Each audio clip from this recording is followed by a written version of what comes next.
After a long 8-week process of spring football entering the 2024 college football season, after a long 8-week process, we are finally wrapping up our last bit of spring football coverage now on this episode.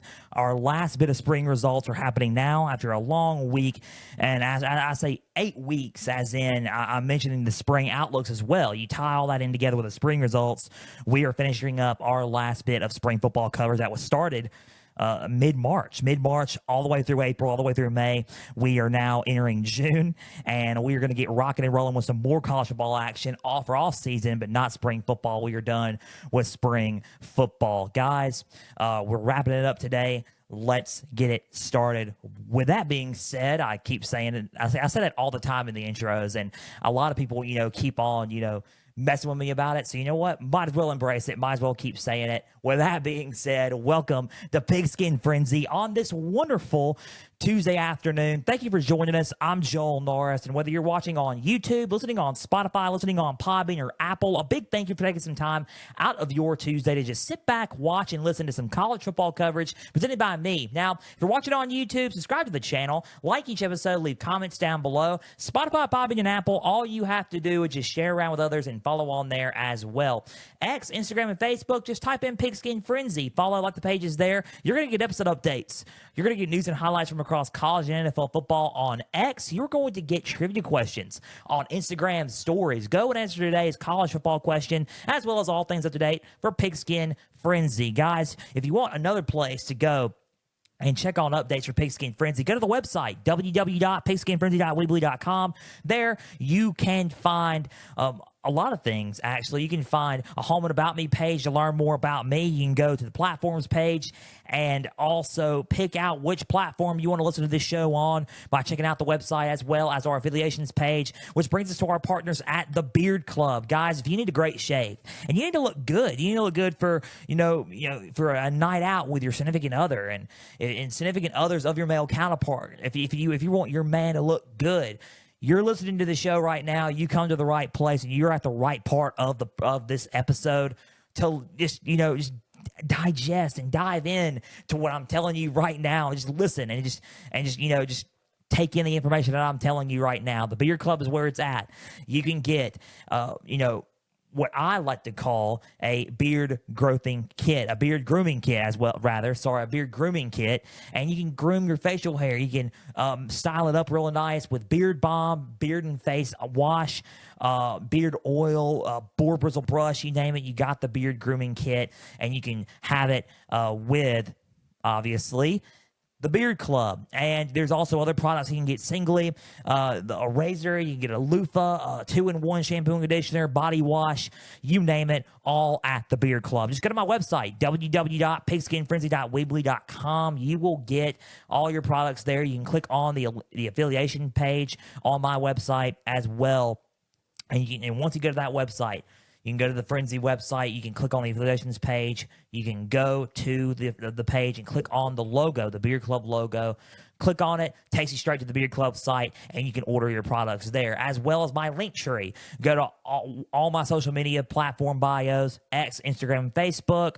Click on the link tree and on one of the social media bios, and you can click on the Beard Club link on the link tree, and it will take you to the Beard Club. The Beard Club, it is going to help you make and get your grooming needs met and look good. Honestly, just look good, smell good, and feel good about yourself. The Beard Club, proud partner of Pigskin Frenzy. Thank you for being a partner of the podcast. So, college football day today. Let's rock and roll with our last bit of spring coverage. I've been doing this for 8 weeks. Spring outlook, spring results. Let's rock and roll with this.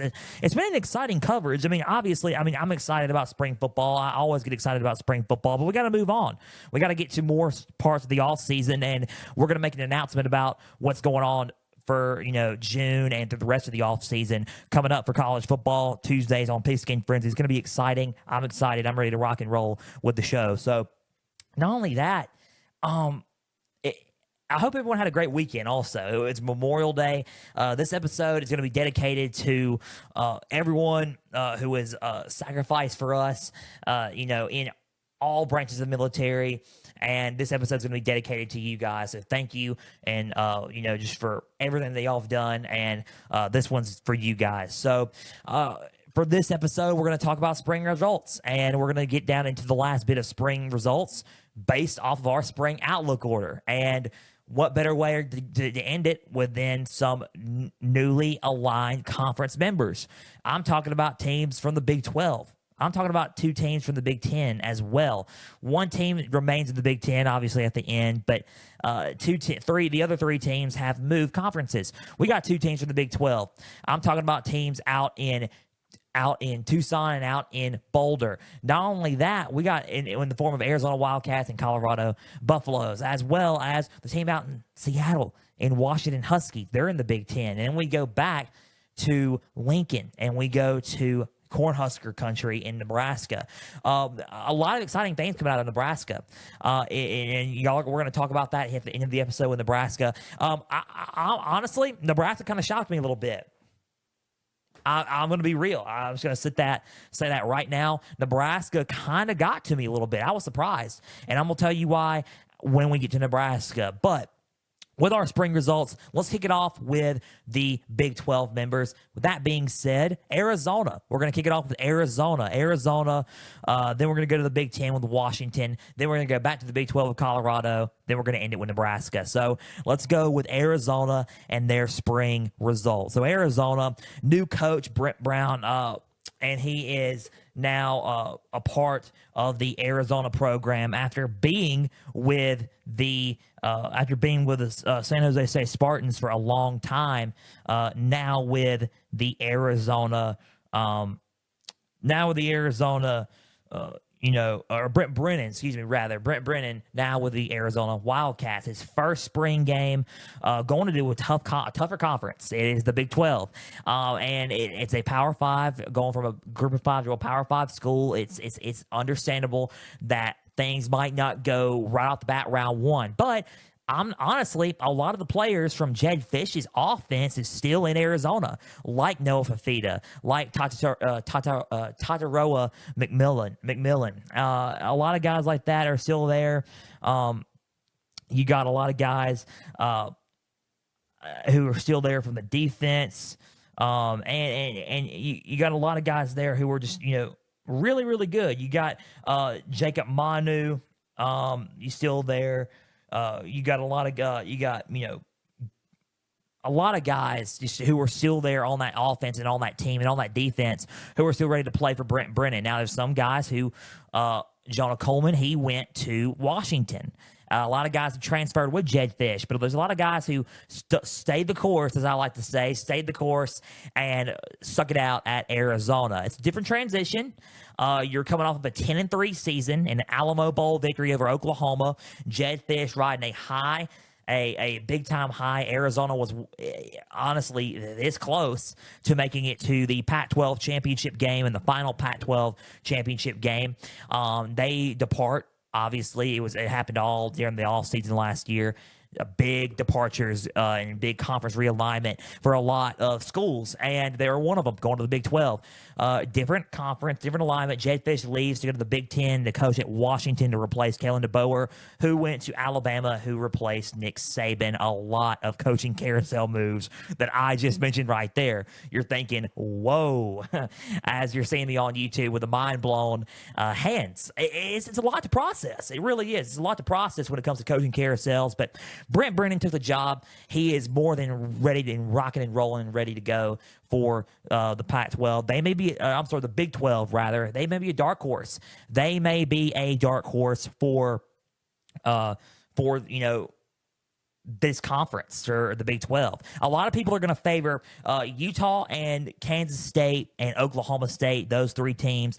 I am one of them. I'm going to tell you now early on, I like Utah, but we're going to dive deep into that later on in the next few weeks with conference standing projections. We're going to talk about that here later on, but let's dive into their spring results.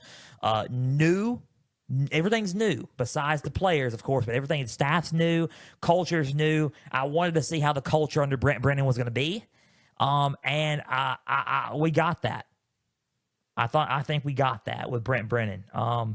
I think we got a taste of how the culture is going to be under Brent Brennan, and it's exciting. A lot of players are motivated to play for him.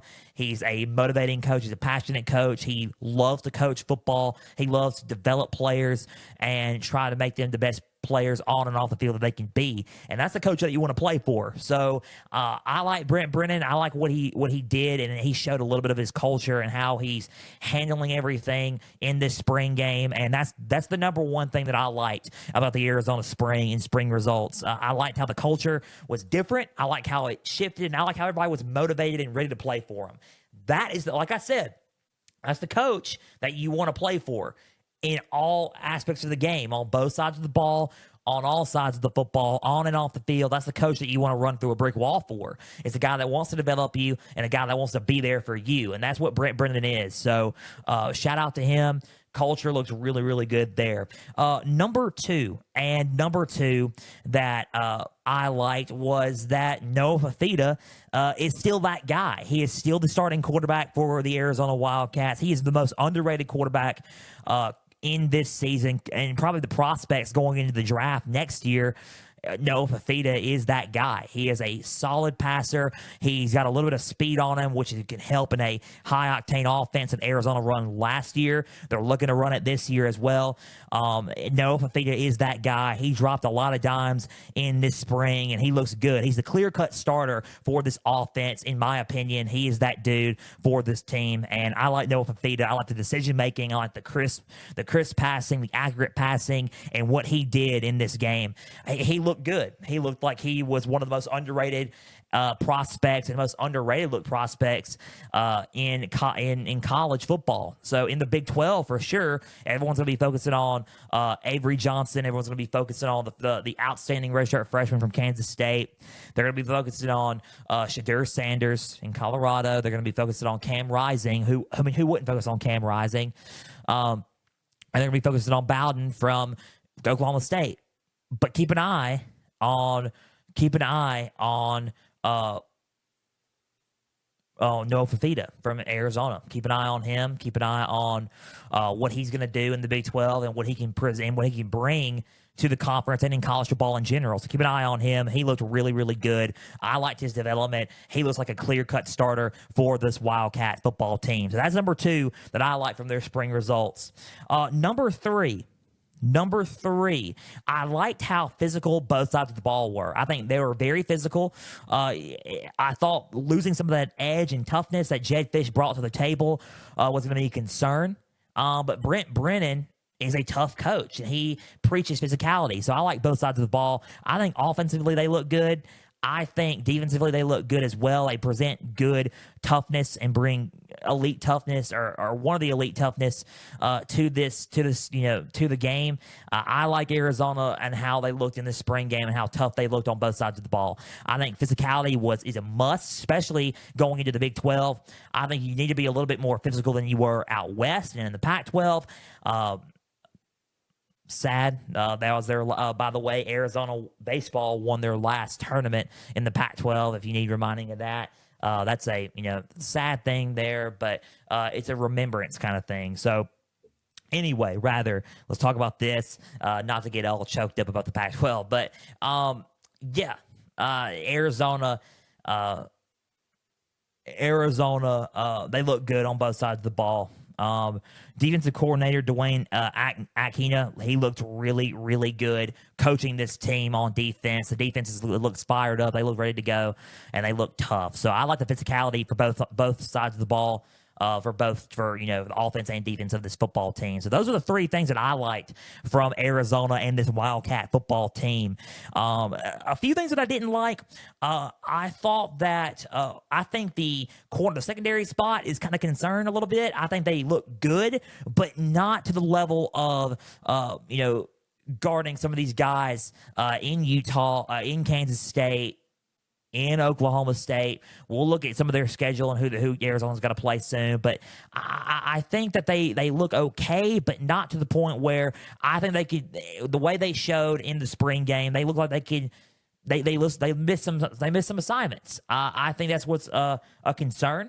I think it's going to be a concern when you're playing a team like Utah, especially what you did to them last season. They're going to look to get some revenge in Salt Lake. So I think it's going to be kind of interesting to see how the secondary issues play out. I think that's one problem that I think they need to clean up. But they looked okay, but not to the point where they're at one of the best secondary rooms in college football, of course. So a little bit young, so it's okay. It's quite okay. They'll get it cleaned up. It's only Brent Brennan's first year. They'll get it cleaned up. That's one thing that I would clean up, though, heading into this season. Number two, I think the injuries we're catching up to him this spring. I think McMillan, Tataroa McMillan, did not play. Tataroa McMillan did not play in this game. He's still going to play throughout the season, hopefully. He's back in time, but he was hurt.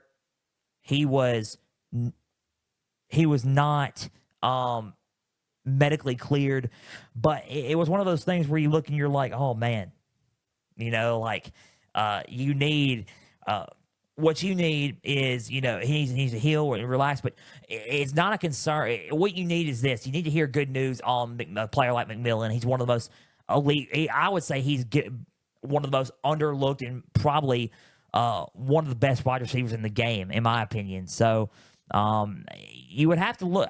It would have to be a cause of concern if McMillan his injury bleeds into the fall camp. So you have to watch out for that. A lot of other players were also hurt and not available. A lot of more players. Jacob Manu, linebacker. Quali Conley, a guy who was supposed to replace Jonah Coleman, and you may see him during the season, and hopefully he's all right for fall camp. San Jose State transfer running back Quali Conley, he was out. Wendell Moe, left guard, was out. Marquez Groves Killebrew, Louisville transferred, even to back. He was out, and I think that's what took away some of the secondary fire there. So a lot of injuries. I think hopefully they're all healthy and ready to go by fall and ready to go, and it's not going to bleed into the 2024 season. So those are some elite players. Those are some good players coming to the Wildcat football team under Brent Brennan. So let's see what happens. Let's see what happens with the Wildcats, and let's see what happens going into the fall. If I had to do a letter grade on Arizona, I would probably say B, just a B, not a overall, not a B minus, not a B plus, just a B, a regular B. I think that they got some stuff to clean up on. I think that they have a good football team and a team that's going to win some games in the Big 12. But I don't think that they are A plus level, right up there talent. I think they are kind of a little bit leaning more towards in the middle right now. And that's okay. It's Brent Brennan's first year, and I think that's a good, really kind of good start right now for Arizona as they transition into the Big 12 and as they transition under Brent Brennan's new regime there as head coach. So a B is what I would think would be good for Arizona. That was Arizona spring, and that was Arizona spring results. And let's see what happens for the Wildcats during fall. It's 18 minutes into the show. We got 3 more teams to discuss. So let's move along here.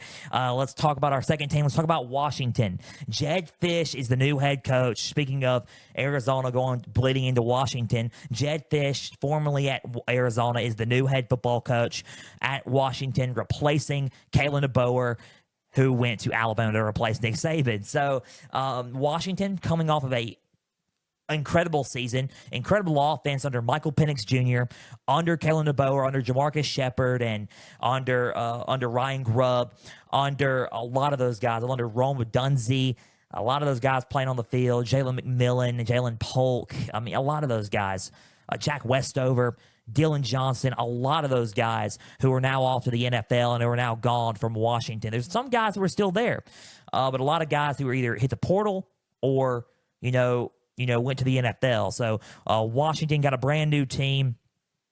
Jonah Coleman coming in from Arizona at the running back spot to replace Dylan Johnson. That's a good pickup for Jedd Fisch in Washington. And new quarterbacks are in town.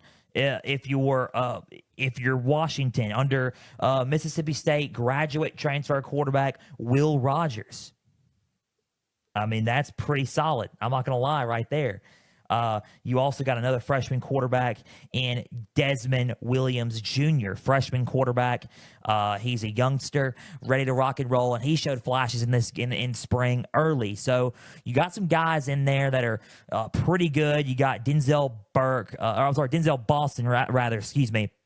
Thinking of the Ohio State player, Denzel Boston, who is a redshirt sophomore wide receiver who can look to replace a Rome Odunze, or it's going to be harder to replace a Rome Odunze, but you can replace one of those guys and be an elite receiver for this Washington offense under Jedd Fisch. So it's a good thing, right? It's a good thing. You got some guys in there. It's going to take some time and development, but you got some guys in there. So let's talk about their spring. They're coming off of a national championship season, or a national championship runner-up season, and they're under a brand new regime. First-year head coach Jedd Fisch, brand new players. A lot of their national championship runner-up players and Pac-12 championship team players are gone, and now they are under a brand new regime, going to the Big Ten, a harder conference than they were in last year. So let's see what happens with Jedd Fisch and this team in going to the fall. But let's talk about their spring, and let's dive deep into their spring and some of the things that I liked. First thing that I like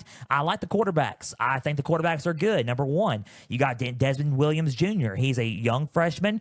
Do I expect him to start? Probably not. I think going into the fall, Will Rogers will take that leap and will be a lot better, and I think Will Rogers will be the starting quarterback for the Washington Huskies coming up in the 2024 season. That's how I view it. He started in the SEC in Mississippi State. He graduated from State, had one more year of eligibility, and decided to use it and transfer to Washington. So showed a lot of flash, Desmond Williams Jr. did, for the future. But I think later on as the game went, Will Rogers was struggling, but then kind of found his own, kind of shook off the rust and showed why he was one of the most elite passers in SEC history with a lot of passing records that he held. He was one of the most underlooked quarterback prospects in the SEC. I think it was because they're not trying to knock Mississippi State. Mississippi State is a SEC school, but it was because of the school he played for. I think if he would have played anywhere else, Will Rogers would have been talked about. Because of what he did, because of his records, I think he would have shined more. It was because of the team that he was on in Starkville. And I like Mississippi State. I'm not going to sit there and say that they are a team where they're bad school, all that. They're a great school. I've been to Starkville. I've been to Mississippi State. I just think he was underlooked because of the school that he was playing under. That's all I was going to say. That's all I'm going to say about Will Rogers. He is there he is now there at Washington. He looked good and late, and I think we'll expect him to look better as fall camp hits and as we go deeper into the offseason. So the quarterbacks that I liked him a lot. I thought he looked signed. I like Teddy Purcell shined as well. Teddy Purcell is a good player, and he could be a good star maybe in the future at quarterback for Washington as well. So number two, I like the receivers. I think the receiver rooms is pretty good still. You got led by Denzel Boston. Denzel Boston played really, really good. He's got that reach about him, and he's a playmaker, and that's what they need, especially coming off of the losses of Rome Odunze, Jalen McMillan, and Jalen Polk. You need a playmaker at the receiver spot, and Denzel Boston could be that guy for the Huskies. So I really liked what they did with Denzel Boston. They utilized him in a lot of different areas, especially on the outside, and I think that's a really good spot for Denzel Boston. He could be wide receiver one for this team in a hurry. So that's number two for me on their spring results for Washington. And number three, I think they're physical. I think they are a little bit physical on the defensive side of things. I think the offensive side of things, I'll get to that here in a little bit, but I like the defensive side of things a little bit better than the offense.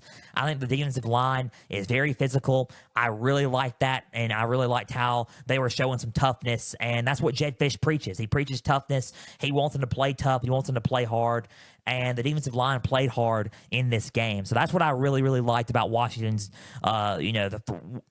spring game, and what I liked, that was the third and last but not least thing that I liked from Washington. So things that I didn't like about Washington, talking about the offensive line, I think a little bit not physical. Rather, I think they were physical there. I think they were physical on the D-line, not that physical on the O-line. I think they need to clean that up a little bit, become more physical, be ready, because there's going to be a lot of teams that they're playing in the Big Ten that are going to be tough teams, that they're going to be tough for them, especially in the line of trench, in the trenches, in the line of scrimmage, at the line of scrimmage, in the trenches. You got to play physical in that area. So O-line, that's one. I think what to me was they lost a little bit in the secondary department. I think the secondary department in depth there could be an issue. I think they have some good playmakers, but depth in that area could be a key problem. I think they need to probably try to get some more depth soon and add a little bit more, and just get ready, right, and get prepared in the secondary. So I think those are the two things that I really didn't like from Washington. But other than that, I think the offense looked good. I think everything else looked good. I think they looked physical on the defensive line. If I had to do a letter grade for Washington, I would probably rate it a C plus, B minus, going into B minus, leaning more towards B minus, C plus, going into B minus. I think they look good in some areas, but they need to clean up on some. It's just kind of hard to see them winning, or I would say win. Not really. They're going to win games and they're going to be in it, but not really in it to the point where they're going to compete for the playoff. I just don't see it. I think they lost a lot. I think that the Big Ten is a different animal at first, and I think they need some time to get transition and get ready to play Big Ten football. That's just how I view it. I would say C plus, B minus, leaning more towards B minus is suffice for the Washington Huskies. But we'll see how they do in fall. They may prove me wrong. Most likely they will probably prove me wrong. So we'll see what happens under Jedd Fisch's Washington come fall camp. Let's go to our third team, and let's go back to the Big 12 before we go back to the Big 10 to conclude today's episode of Pigskin Frenzy. Let's talk about two more teams. Let's talk about the Colorado Buffaloes and Deion Sanders and their second season here in Boulder. Now, last season didn't go as planned, obviously. If you just want to be, realistic, let's talk about what happened. What happened, as in, let's talk about the 4-8 season they had. It was rough. I was buying into the hype early on. They were beating TCU. They beat TCU in their opener. No one saw that coming. Washington's last year's runner-up, but the year before that's runner-up of the national champion was TCU. The national champion runner-up of the previous season was TCU, and they opened up against Colorado. Deion Sanders' Colorado in Dallas-Fort Worth. They went on the road and beat them 45-42. No one expected that to happen. Everyone was hyped. I bought into the hype. They beat Colorado State in a thrilling double or triple overtime game. They beat Nebraska. They were 3-0. They were ready to rock and roll. And then the big mighty Oregon showed up. They were on top of the world. Who's going to beat us? We're going to beat everybody. We're going to spank Oregon. We're going to go in. Let's not get ahead of ourselves. Oregon's got a really good football team with a good quarterback in Bo Nix, who ended up winning Pac-12 Offensive Player of the Year, and a great head coach in Dan Lanning, who are now in the Big Ten now. A national powerhouse in Oregon that Dan Lanning's building there. And they were rubbing their cleats on their feet on the Oregon O in Austin Stadium. Big no-no for Dan Lanning. It kind of ticked Dan Lanning off. It made him a little angry.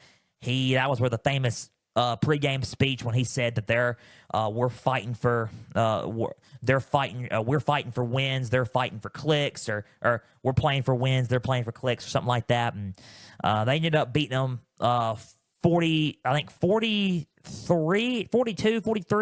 to 7 or 43 to 3, if I'm not mistaken. It was rough. It was a rough game. And Colorado had Deion said they were embarrassed. They played USC. It was starting off hot for USC. Then they ended up coming back on USC, but USC ended up staying the course and beating Colorado. Colorado lost a game, blew a big lead to Stanford, and that's where the losses kept adding up. They kept adding up. They didn't make it to a bowl game. They were 4-8, but it's a big improvement for where they once were. Colorado was 1-11 previously before Deion got there. So 4-8, big jump. But now they're making a look to make a bigger jump this season. Try to go to a bowl game. Try to even make it and win, double-digit games and probably go to the playoffs. That's what they want. They want titles. That's what they preach. Shedeur Sanders back at quarterback. I'm not really. Before I get into that, let's talk about going into this season. They got something to prove. Going into this spring, they're ready to rock and roll, and they're ready to, add on to this season and just go into this season. Here's what I'm not a fan of. I don't really. Travis Hunter is a great player. I'm not talking about Travis Hunter. Travis Hunter is a two-way player. Plays 60 minutes. He's an absolute animal. I think he's one of the best players, and he's on the cover of the EA Sports College Football 25 video game.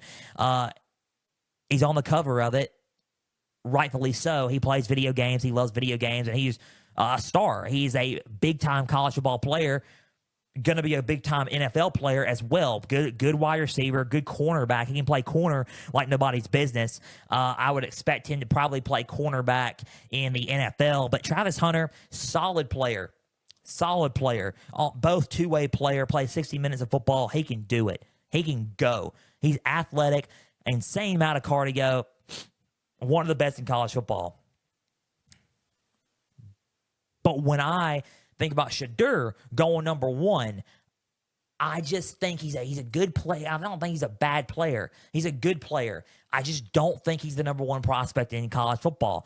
And in the NFL draft for 2025, you're going to think, yeah, you're probably right, or you're wrong. But I'm just being honest. I just don't really see the hype around him being the number one overall prospect. The only reason why he's getting that love is I think who the head coach is. I think his dad's hyping him up. I think that he's a good dad for hyping him up. I'm glad he's hyping him up, because if I was my son, I would definitely hype him up as the number one player. Who wouldn't? But I just think that he's got some developing to do. And I think this spring can show that, right? So let's talk about their spring, and let's talk about what I did like and didn't like from the spring. Number one, they're loaded at wide receiver. That's number one for me. I like their wide receiver room. Amari Miller is a savage. Jimmy Horn Jr., also another guy who was an absolute dog. Incoming transfer, Will Shepherd, Vanderbilt wide receiver transfer, Will Shepherd, who transferred to Colorado, he did not suit up, but he's an absolute animal as well. And then you got Travis Hunter on top of that in the mix. You got a lot of guys. LaJohntay Wester, also another good receiver. You got a lot of good players. That wide receiver room is deep for Colorado. And a lot of guys there who can catch a football and can run routes. That wide receiver room is loaded, especially with the two-way player of Travis Hunter. And then you got Will Shepherd coming in as well. So a lot of guys there. You got a lot of guys there who were just really, really good. So if I had to, just say anything, that's what I like. That's the number one thing that I liked, was how deep their wide receiver room is. Number two, I liked how physical they are getting. I thought last season was a big issue with how physical they were in some games. I thought they were playing very physical in this game. In this practice, in this spring game, I think both sides of the ball, they looked physical, and that's what you need to play. You need to play with toughness, and you need to play with grit, and they played with that in this spring game. So that's what I liked on both sides of the ball. They both played with grit and toughness on both sides of the football. That's number two. Number three, I really like that they are starting to add some depth to their roster. I think they're finally starting to add some quality depth. Like I said, the wide receiver room is deep. The running back area is deep. The linebacker spot is getting deeper. They need to be a little bit more deep in the secondary, but I think they're starting to add some depth in key areas that they needed to add some depth in. So that's what I liked. They showed a lot of depth. They showed a lot of grit and toughness, and the wide receiver room just looks loaded. So I think those are the three things that I really liked from Colorado and their spring game. Here's what I did not like. I think that Shedeur is a good quarterback. I think he needs to develop a little bit more still. I think that's the one thing that I wanted to see that we missed out on. I think he's a solid quarterback. I just think that he needs to develop in a lot of areas. I think some decision making he needs to get better at. I think he needs to make better timely passes. I think some of his passes are good. He's gotten better at that some, but I think he still needs to work on that as well. I think the decision making and not only that, holding on to the ball for a little bit too long. I think he needs to develop on that as well. The development of Shedeur Sanders needs to happen if you were trying to get him into the top 5 or even top 3 in the NFL draft in 2025. So that's number 1 for me. I think the losses for me also are getting to me a little bit too. That's the number 2 thing that I didn't like about this spring versus Colorado is the losses, the transfer portal losses. I think with players coming in, there's some players that they've lost, and that's more depth leaving.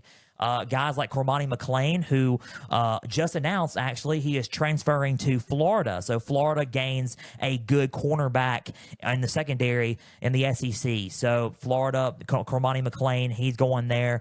They lost a good one in him.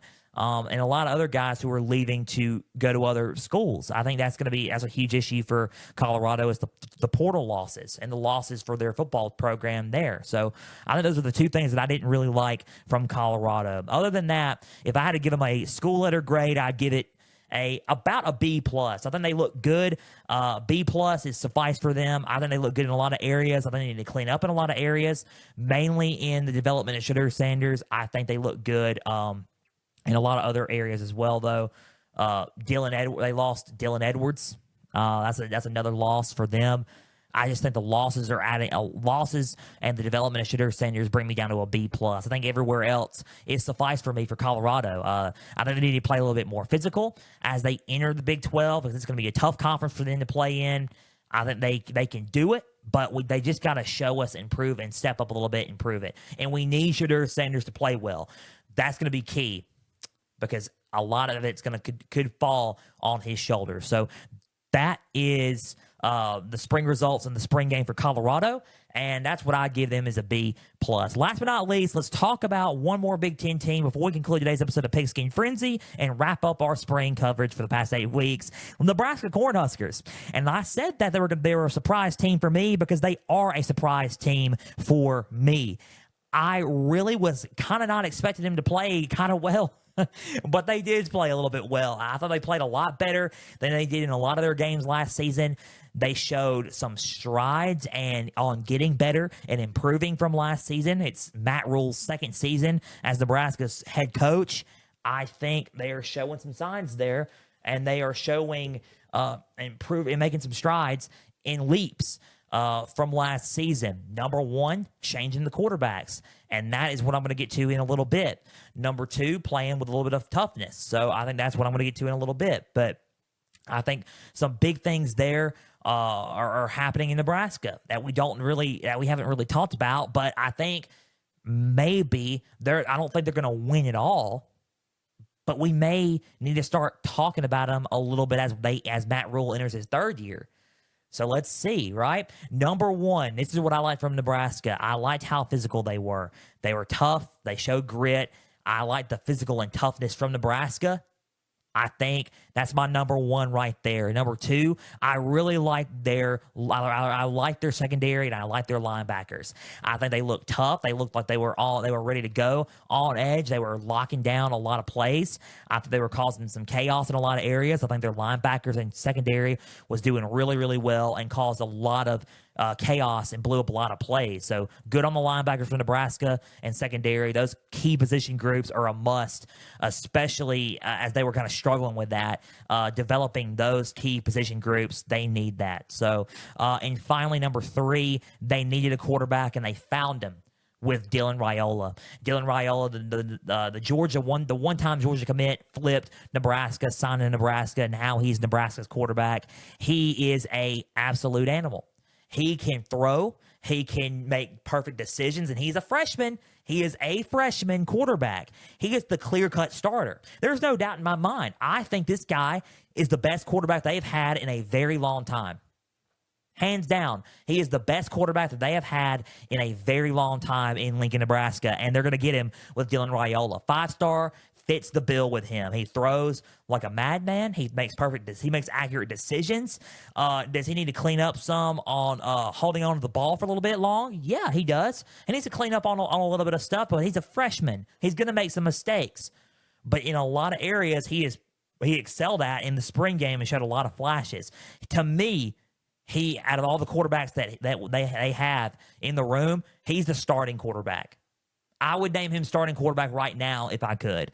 I think he's the best quarterback that they've got right now. I think he's going to start. I think Matt Rule's just waiting until the fall to name a starting quarterback, but I think he will be the starting quarterback for this team come the 2024 season and season opener for Nebraska. So that's the three things that I liked from Nebraska.